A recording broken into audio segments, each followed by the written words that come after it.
Okay, so this is about painting and using the Grisaille. Grisaille is French, and it just quite simply means the grey painting. That's me. This is my personal space, and this is my personal painting space. Now, I've put that up because there are many ways to paint a Grisaille. And this is my own personal approach. It's the one that suits my technique, which you might like. But if you don't, other brands are also available. And I would strongly recommend you check out YouTube to see other ways of actually painting, making a Grisaille. The golden thread of my own artistic training stretches back one way or another to Edgar Degas. So some people would therefore say that in terms of my painting, I'm a modern impressionist. And I do carry that mantle with pride. I don't mind that golden thread at all. But I also believe that from time to time, it's useful to expand your artistic practice into other methods of working. I believe it enhances your skill set. And the use of a Grisaille is a method that I enjoy using when rendering some subjects, especially tonally complex ones. So I like to dip in from time to time to expand my skill set. So what's the history of it? What's the history of the grey painting? Well, the use of the Grisaille goes back to Renaissance times. When coloured pigments, especially rare, semi-precious natural elements, which we used to mix to paint, were prohibitively expensive. And in fact, they still are too. That's a lump of lapis lazuli. And this was, and probably still is, the most expensive pigment that was used, or semi-precious pigment that was used to make ultramarine. The point was, if you could afford to use this pigment in your paintings, it marked you out as a painter of substance and therefore successful. It impressed the clients. It was a hallmark of quality. When we were in Venice last, it seems about 3 lifetimes away, I took that picture of a colorist's window in a colorist shop near to the Peggy Guggenheim Museum. This colorist sold pigments, and the prices of some of them were absolutely astronomical. Right, so the tonal painting. The Grisaille, the grey monochrome painting method, used cheap earth and other easily procured pigments like lamp black to block in the tonal values of the work. Lamp black was used because it was probably the most cheap pigment of all. All you did was scrape the inside of your lamp glass and you had your additive. And of course, it being lamp black, it was greasy. So it mixed fine with anything you needed to mix it with to make your oil painting. So those cheap pigments were used. And then the more expensive transparent color pigments could be used in little amounts to glaze over the underpainting, giving it depth and giving it vibrancy. But more important than anything else, economically. That's a detail from Caravaggio's painting Bacchus. Painters like Caravaggio discovered that this technique, the Grisaille, also gave some tones, especially flesh tones and tints, a quality of depth and realism not obtained by applying just one simple layer of colour. It made flesh tones vibrant. The Grisaille was then therefore taken up with enthusiasm by portrait artists, and still is, in fact. And there's a bit of a demonstration there on Caravaggio's use of the Grisaille. You notice there that the grisaille is not necessarily a grey background, but it certainly has to be a neutral background. So what constitutes a grisaille then? Well, it generally means a grey painting.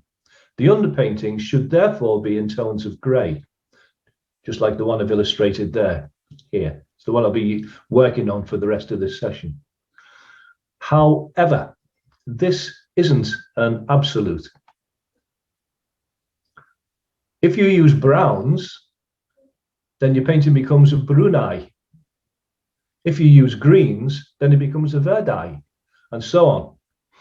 So, and I particularly find that a multi-toned, muted underpainting, echoing the overall warm or cool tone of the final painting, adds interest and depth to the overlaid colours, especially the background, before the true grisaille overlay is applied.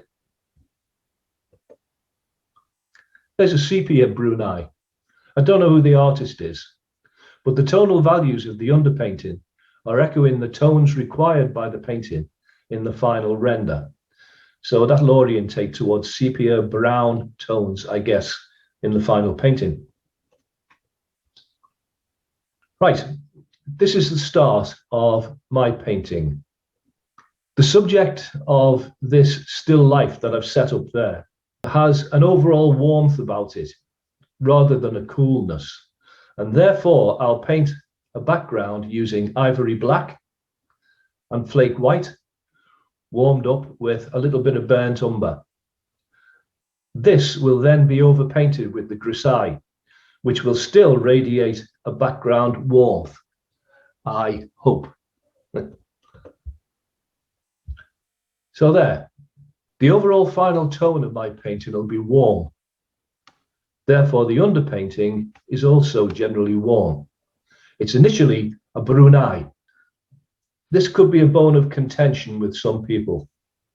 This is my process. That's why I put right at the beginning, this is personal to me, and there are other ways of producing a grisaille. This is the way I evolve the surface for the finished work, which I usually paint on an A3 board. Most of my paintings nowadays are A3. I often use technology to speed me to the creative part of the task. Now, some would have an issue with what I'm about to do and say it's cheating. But that view isn't a new view to artists. There's the camera obscura. Most people will have come across this. And this has been used by many artists over the years, especially people like Canaletto. And there's one of Canaletto's paintings of Venice. That's St. Mark's Square. Anybody who's been to Venice will recognize where that is. This is St. Mark's Square here. This is the Doge's Palace over here. And this place down here is where Cafe Florian is nowadays. Probably the most expensive cafe in the world. If there's a quartet outside playing, then they put €5 on your bill. Right. If you look at that aspect, you can actually go back now and see where Canaletto has set up his camera obscura. And for those of you who know Venice, that is the Ponte della Paglia there. There's the Bridge of Sighs just over here. And there is the window that he set up his camera obscura in to draw and paint that particular view of St. Mark's Square, or the end of it anyway. That's a Victorian version of the camera obscura. Might I suggest, if you've got the time and the money, I would say too, get hold of a copy of that. This is Secret Knowledge by David Hockney. If anybody wants to, you can borrow my copy. But he's looked over the centuries at devices that artists have used to speed up the production of their work. You know, you can imagine way back in medieval times and later that working artists were just that. Their paintings made money for them. That's how they made their living. They might have been fabulous painters, but they still had to turn a coin. So the faster that they could turn work out, the better, the more money they would make. So they all, one way or another, used different devices to speed up the painting process. And there's a picture in Hockney's book of an Albrecht Dürer print of an artist there using a foreshortening aid for to produce his initial drawings. There's a camera lucida. That's a little device that reflects your particular subject onto the canvas or the paper below. Is somebody using a camera lucida? It's just a useful shortcut or an initial springboard, maybe for more detailed drawing. It's a starting point. You can even get now a camera lucida app for your tablet or your phone, which is really useful. That doesn't mean to say that you give up drawing. You may not do that. I still draw, and I draw often. There are a few of my drawings there made around and about. Anyway, here we go. Some painting formal values that we need to consider when we contemplate any subject that we're going to paint. Now, the first one is compositional values. I'm not going to talk about that here, because that's maybe a subject for another session. But we also have to contemplate the tonal values of the subject we're about to paint. Those are the blacks through the whites, black through white, light through dark. We also have to take account of color values, the shades, the tones. Are they warm or cool? Are they recessive or progressive? Are they dominant values or are they passive values, and so on. And then as well, the overall color and tonal harmony of the subject. Now, it's sometimes difficult for an artist to differentiate or separate complex values out. You know, sometimes you just get hit with too much information coming in. You get hit by informational overload and you just cry for a bit of help. Well, using a Grisaille can help with this. Now, this is a cri de coeur. This is a cry from the heart from me. You noticed I said just before that I still draw and still draw a lot. Well, until recently, traditional, and those of you who have been to an art school will recognize this. Traditional art school training required academic drawing as a critical part of the curriculum.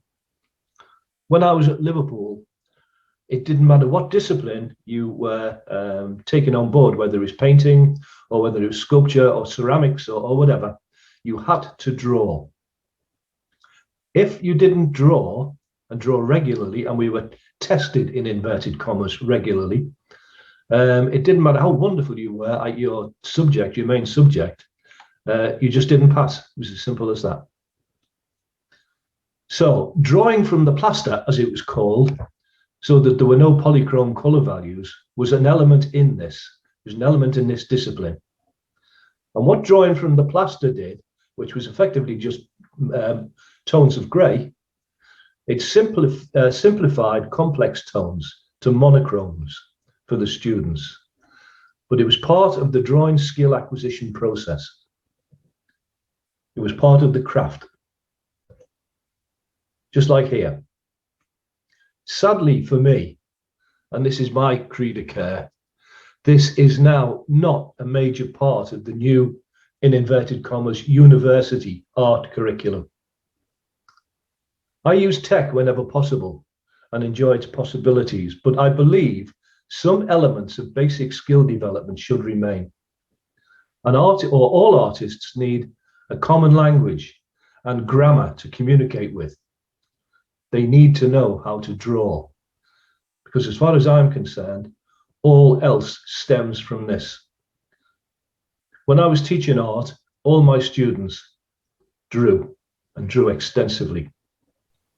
Same would happen in the painting class. This student here is effectively painting a grisaille.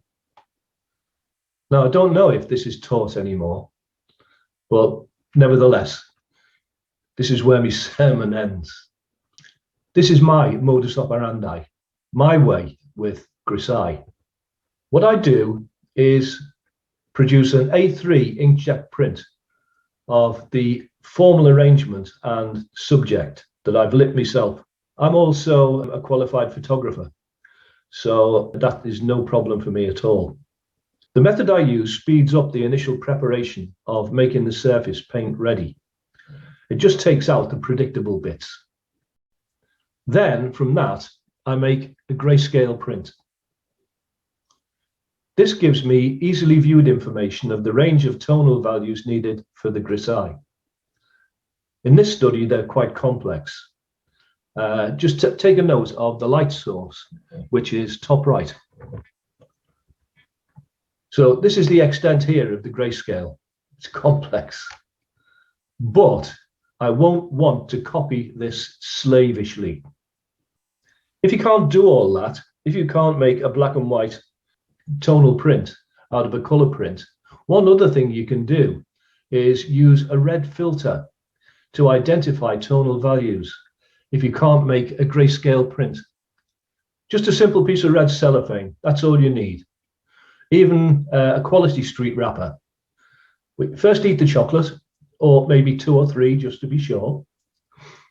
Hold it in front of a scene, in front of a camera lens, in front of or over an image. If you've got a little bit of cellophane like that, you can make it more durable by putting it into a cardboard frame. But what that does, if you look through it, it simplifies the complex tones of the picture that you're trying to paint, or the aspect, the view, like that. There's an image shot through a red filter. It accentuates and simplifies the tonal values. It approximates to a grayscale, and it can clarify the tones of the scene. Not perfectly, but will give you a good idea of the range of tonal values. It's especially useful when you're sorting out the tonal values between complex multi-colours, like you might get there in a bunch of flowers. Sorting out the tonal values of that is quite difficult, but easier if you look through a red filter. So there's my prepared board.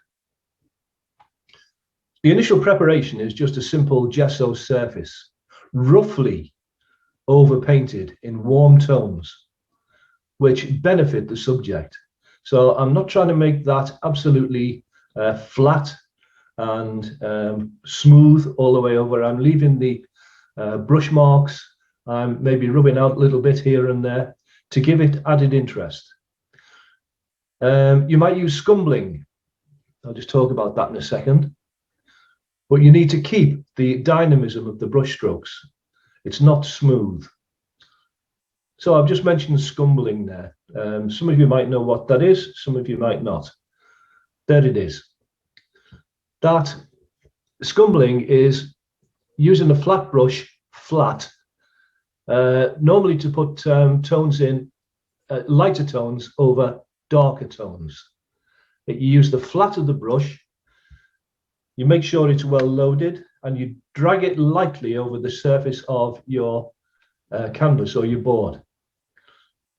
I don't know whether anybody watches Bob Ross, but this is one of his typical techniques for painting mountains. He uses that all the time. And of course, the greatest exponent of scumbling is, for me anyway, is JMW Turner.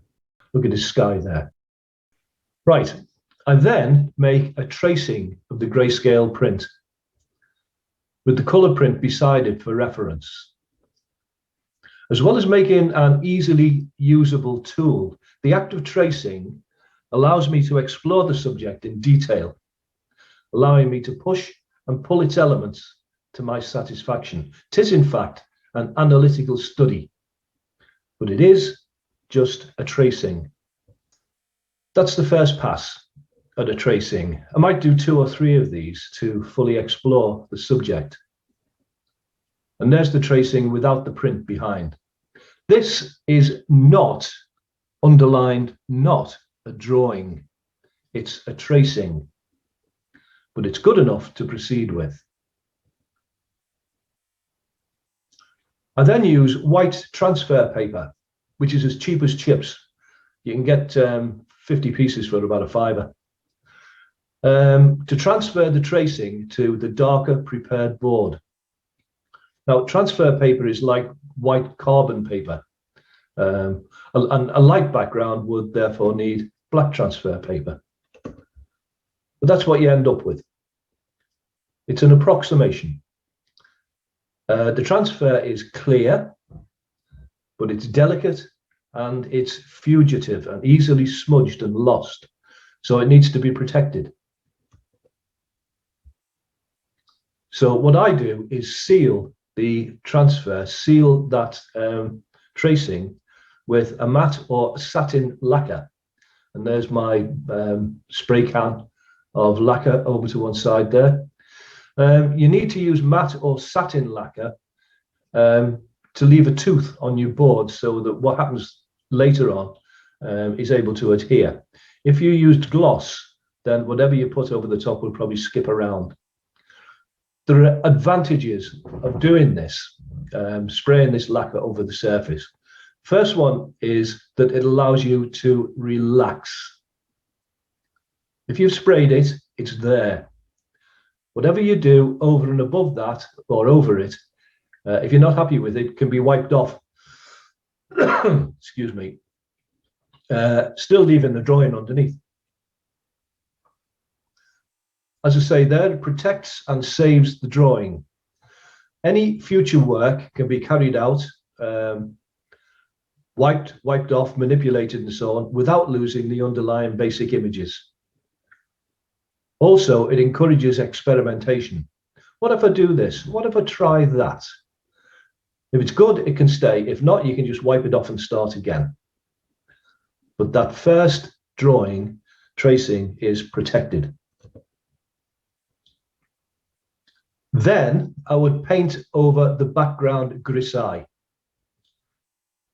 Scumble maybe, or whichever technique actually suits you. So you'll notice there, the warmth of the background is still there. I use flake white to start off the grisaille because flake white is transparent. Excuse me. The warm background shows through it. As I say there, painting over a fixed and sealed background allows the grisaille to be wiped, erased, pushed and pulled, manipulated without damaging the tracing underneath. There's a bit of manipulation going on. Cotton buds are very useful for sculpting the paint that you just put on. You can try old rags, soft and hard brushes and fingers. They're also useful. You might try citrus fruit nets, kitchen scourer, anything that'll leave some surface interest. So you've actually got a transparent grisaille there over the Brunei background. Now for the good bits. So that's what I meant by accelerating, because it can get you to this point now very quickly without too much fuss and bother. Right, this is a 6x4" 6-tone grayscale. That's been printed off the web. There are many examples of this. Just Google it, or you can make your own, and you can YouTube it as well. But get hold of one of those. Then the tones of the grayscale print can be read off using the grayscale overlay. So you can match this, for instance, with that, and the black one with, say, this down here or down there or down there, and then the midtones like this, maybe here, maybe there. Okay. Now this is my method. I use oil pastels to create the grisaille. Everything else is in oils, straight oil paints, but the grisaille I produce with pastels. Pastels can be matched to the grayscale. The grayscale can be matched to the grisaille. And pastels are then used to complete the main subject of the painting. And again, if everything's been sealed underneath, when you start to put your grayscale, to put your pastels on, if you don't like it or they're wrong or whatever, you can just wipe them off with a rag and try again. There you go. That's the first pass. Now, I would suggest you use only high quality, soft oil pastels. Cheap ones will drag over the surface and they won't adhere properly. So you can sculpt and manipulate the pastels to approximate to the grayscale. Be a bit creative with it. Again, use stiff brushes maybe, or cotton buds, rags, fingers, and all that good stuff. And when you're happy with it, spray it with varnish and leave it to dry for some time. Then leave the image. Go away from it. Go for a coffee or a walk up the fells or something like that. Go right away from it. When you come back and compare the grisaille with the grayscale print. And any necessary alterations will immediately become apparent. They'll jump out at you. They'll become absolutely obvious. Like, for instance, here, that light tone there is missing there. Those light tones here are lighter than this here. And these differences just jump out. So adjust them as you see to be appropriate and then seal it again. Don't attempt to be photographic. You're not making an absolute image, photographic image of your subject. It's your interpretation. If you attempt to be photographic, you lose the immediacy, the liveliness, and more particularly than anything else, your style. Right, so that's the final grisaille. But it's only final when you decide it is. You can continue to manipulate, scrub, rub, wipe off, do whatever you feel necessary until you're content with the grisaille. So adjustments that you do to it can be infinite. You can easily go back a layer by wiping the image with terps on a rag. When you're content with the grisaille, spray it for the last time. Now you're ready for the colour.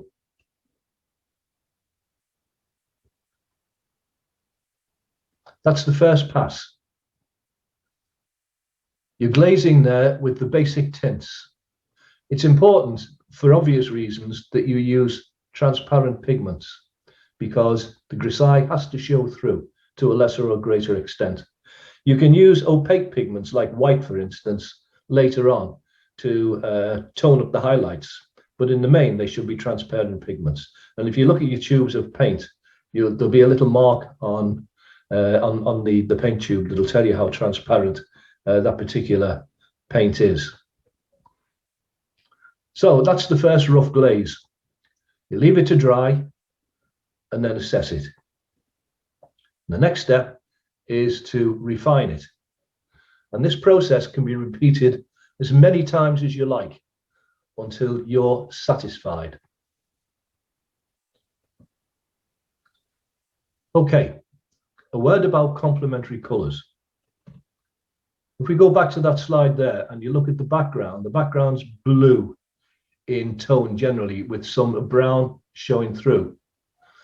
And the main subjects are brownish, orangey, yellow, and red.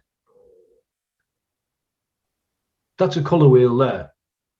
The complementary colours are the colours which are opposite to each other on the wheel. So purple, is a complement of yellow. Yellow is a complement of purple, and so on. Red is a complement of green. Green, red. My subject is painted in these kind of tonal values, color values here. And therefore, if I want some dynamism, then I'll paint the background in complementaries, colors which are opposite to them. So complementary colors, as I say there, are colors opposite on the color wheel. They're used, or I've used them anyway, to differentiate the background from the foreground and the subject from the background. This adds dynamism and dimension to your composition. Very important. And there's the final painting so far. Now, this is as far as I wish to go at present. I'll leave the image for a while, sometimes weeks, and not look at it. And then I'll come back, reassess it. I might then carry out 1 or 2 adjustments.